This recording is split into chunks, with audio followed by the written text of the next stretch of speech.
Бул боюнча бизге дагы кайрылуу түштү. Бул кайрылуу боюнча ошол стат комитетке, өкмөткө кат жазып, мына бүгүн жиберебиз да.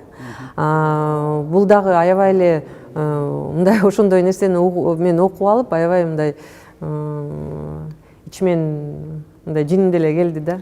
Меники 25-26 миң болуш керек. Бул жогорку кеңеште. Ооба. Анан ушундай бир зарплатабыз бар. Муну кээде бияка келген эл бир нече эл келип мындай сурап калат да. Берип коебуз кээде. Эми мен чын айтайын, мынагу өкмөттүн отчетуна, анан стат комитеттин отчетуна таптакыр ишенбейм. Анан бизде айтып атпайбы, азыр Кыргызстандагы орточо айлык бул 16 миң сомдун тегерегинде.